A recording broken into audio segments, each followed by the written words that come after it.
Hi everyone, welcome to Scrapbook.com, here with me, Alexandra Stapleton Smith of the Hedgehog Hollow. And today I have a fun video for you on how to use some things from the new LDRS release that I showed you the other day. And what I want to do is show you just a really quick and easy card that really doesn't take many supplies. You don't need anything specialist, and also it can be done by any skill levels. So what I want to do was take, if you remember, I showed you that puddle jumper paper. Remember I showed you this one that had that really fun design on the other side? What I thought we could do was take it and create a really pretty card front. Quick, easy, simple, you know, all those things that we love. So you can see here it's got these really pretty patterns on this side.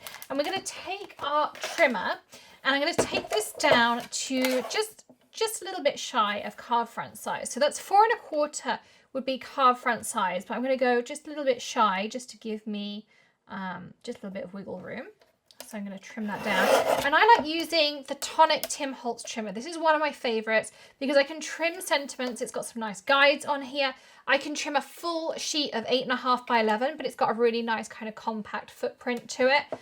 So that's reasons why I love it. So I'm going to do this, and this is 6 inches tall, but my card front is only 5.5 inches tall. So I'm going to trim this down, but I'm kind of going to do it in a fun way. So I'm going to trim on some lines. So it has in here, and I'm kind of concentrating. So I've trimmed my fishies, so they've taken this little bit off, and I'm just going to trim a little bit off the top of them. So I'm going to trim along all of those little lines that was already in the paper. So I'm going to kind of play those lines a little bit. So let's trim those apart first of all. And then what we'll do is we'll trim them down so that they fit into our card front as needed. So you can see what I'm kind of aiming to do here. Like this. Again, I really like this because I can line everything up perfectly. Make sure I have those cuts exactly where I want them. I can also, of course, jiggle everything around so I have it exactly where I want it. And I can just take small cuts off too. So you can cut really fine cuts with this trimmer, which is another thing I really like about it. So I can have my clouds at the top, my fish there, my anchors in between, my flowers in between that. I'm going to take the like ribbony pieces off of my flowers. And I can trim them down till I'm happy with their size.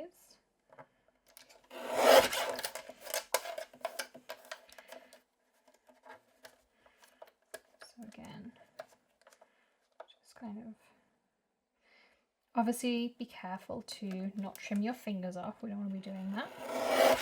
And I already have a card base ready too, so we can kind of practice around that as well. And these are the Scrapbook.com pre-scored Neenah card bases. They're just so easy to work with. And I have my Tonic bone folder, which also just has a really nice crease in it as well. So we can line everything up and just see how we're doing. So I know I'm going to end up trimming a bit more off, but I can just see how I'm going. So I'm going to take a bit more off my anchors and a bit more off my fishes. So let's take it off my fish first of all. I can pop that in here. And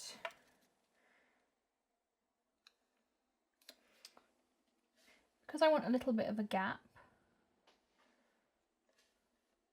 So what I'm going to do is I'm going to put some foam on the back of these 3 pieces, and then I'm going to trim off my anchors to exactly what I need, because then that gives me more wiggle room. So let's find the end of my foam, and this is how I do it. You can see I have a big roll. Also, you can get the range of foam in smaller rolls. I'll link up a few different options for you in the description so you can choose whatever suits you best. I really like these Tonic Holtz scissors for cutting foam because it means I can also cut my foam widthways as well, and they're non-stick. So if I'm cutting adhesive, like here I have a really small piece, I can cut down the middle here and my scissors don't get all gummed up. You see how I can just cut down there, and then anything extra I just store on the edge like that. So where's my fishes to go at the bottom of my ocean? Now when I mat a card, you want to open it up and mat like this. And so we're going to mat from the bottom, and then I'm going to mat my clouds at the top. So you can see I'm kind of doing it like, you know, real life-ish. But this is one of those quick, easy cards. Also really fun to craft with children over the summer, because I know we're always looking for ideas to keep them occupied, or at least I'm always looking for ideas to keep my girls occupied over the summer.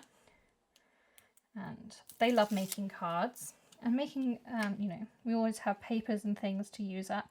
And I want to keep a little bit of a gap between my papers too. So you can see there. So there's my first 3 strips. And now I can decide what I need to cut off of my anchors. So I can see there, that's what I need to cut off. Okay. Really easy. So you see how that comes together really quickly. So I'm just pop this in here. Hold this up. Position everything up where I want it. Of course, it's much easier to make a small cut and then cut more off if we want to than to make a big cut, and it's much harder because we can't stick things back on again. We can offer this up and that looks perfect. Also, well, I'm just going to use these pieces because didn't that work out nicely for us? Like this.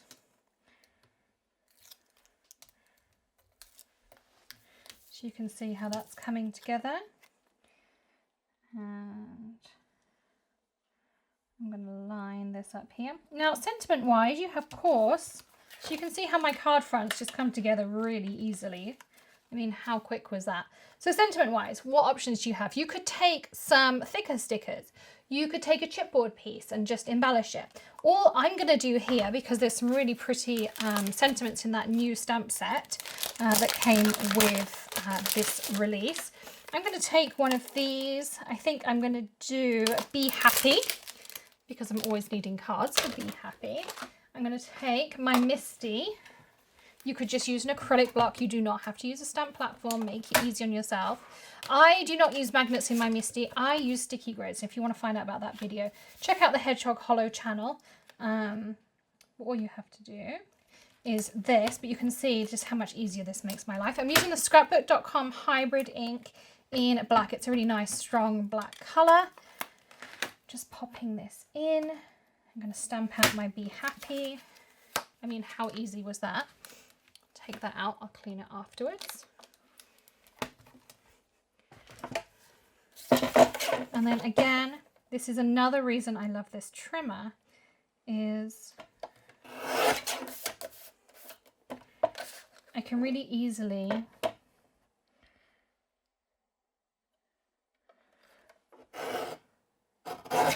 trim my sentiments. That one's a little bit snug, but it's okay. Luckily, it's right on the edge of where I'd want it to be. But because I did it in a stamp platform, of course, I could restamp as many times. And what not. Now we're just going to grab another piece of foam. And you can see I'm going to try and use one of my pieces off the edge. These are old pieces. So if you put it on the edge, I'm going to caution you, because if you watch my videos regularly, you'll know that some of these pieces have been there a long time. You can put them on the edge and you can leave them there for about 2 weeks. Once they've been there 2 weeks, you're not going to get them off again. I use my foam regularly enough that it doesn't become an issue, and I've maybe lost 2 pieces of foam in the lifetime of a very large roll of foam. Now I'm going to decide where I'm going to put my sentiment. I'm going to put it up here. But you can see, I mean, how cute is that little card?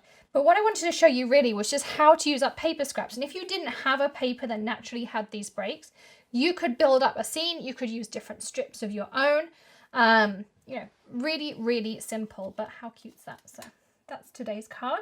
I need lots of birthday cards because I send out lots and lots of different cards out there, but you can see, and it's also got a little bit of depth. That's why I did it with foam as opposed to just sticking it down with tape, because that little bit of foam with the gap in between will just add a little bit of depth to your card, and I think it just makes that really nice difference. And as I say, you could do with any pattern paper. So I hope you've enjoyed today's tips. Thank you for joining me here at Scrapbook.com. Don't forget to hit that subscribe button and ring the bell for notifications of all of their videos. They have amazing teachers here at Scrapbook.com. Simon Hurley, Vicky Bootin, Heidi swapped tons and tons of people, and give the video a thumbs up. Everything I've used here today is available over at Scrapbook.com, and I've added links for them in the video description as well. And if you want to see what else was in the LDRS release this month, there is a video on their channel as well, so you can check that out too. And I hope you'll visit me over at the Hedgehog Hollow as well. And I'll see you again very soon. Happy crafting, everyone. Bye.